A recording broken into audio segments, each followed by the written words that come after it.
Asibuyele emuva phansi ngokuhlukumeza insango babebhema kahle omkhulu maybe kanye ngonyaka ugqoka ibheshu nembadada ngidi isiko lami phela amasule bedume ngokuhloniphana nokuphana sahlebulelana inyoni noma kuyichiyane kanti anisadlaliswa yini lo mbuzo uthi kanti anisadlaliswa yini ngeminye ke imibuzo ebuzwa ke lapha yake ngabalandeli ke bakaMaskandi.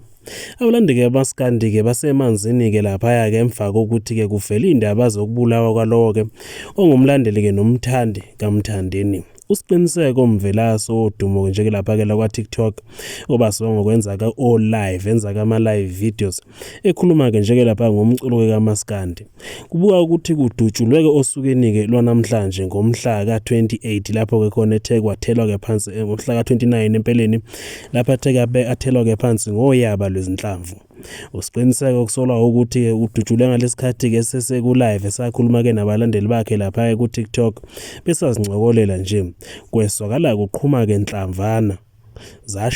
kwasho ke kwabe kulahleka ke yonke into ke phansi kwacisha kwalo live lowo akwasiwa ke nokho ukuthi ke lamadoda ngabe ke ahlasele kusiqiniseko ngabe ke bevela kuliphiswe njengoba ke usiqiniseko ke ekade ke lapha ke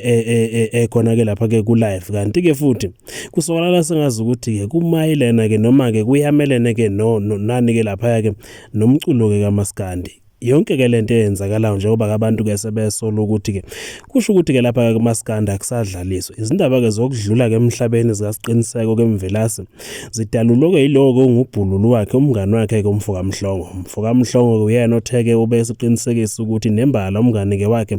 akasekho emhlabeni udutshulwe ngaso ke lesisikhathi abantu bekade ke bembuka live ku TikTok. Kune video ke nokho esabaleleke ingudleni ke zokuxhumana la khona ke kuqhuma ke enhlamvu uqiniseko ke lapha ke live ku TikTok.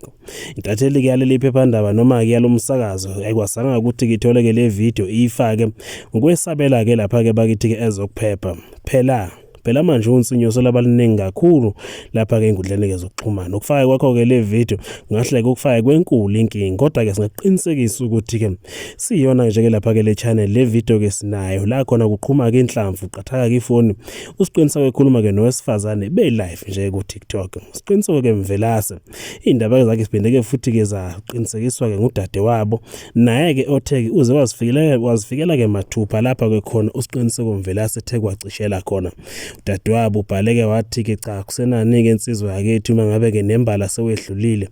ngitheke mangabe ke ngibona noma ke ngifike endaweni ke yesigameko yasho kuyagezeka ke inhliziyo yami ukuthi ke nembala udlulile emhlabeni siyolala kahle ke Mvelase omkhulu kusho ke kudadewabo. Siqiniseko ke Mvelase ubengomunye kwabantu bekade bedume kakhulu ku TikTok ikakhulukazi kubantu bekade ke bekhuluma ngeindaba ke zikaMaskandi njengoba kubeza sike zonke ukusuka ke nokuhlala kodwa obeqapheleka kakhulu ke kuyena ukuthi kube ngumlandeli ke nomthandi kalapha kaMthandeni. Umthandeni ubengakabonakali ke noma ke bengakasho lutho ngalesi senzo esithe lesisehlo esehlele lo mfana.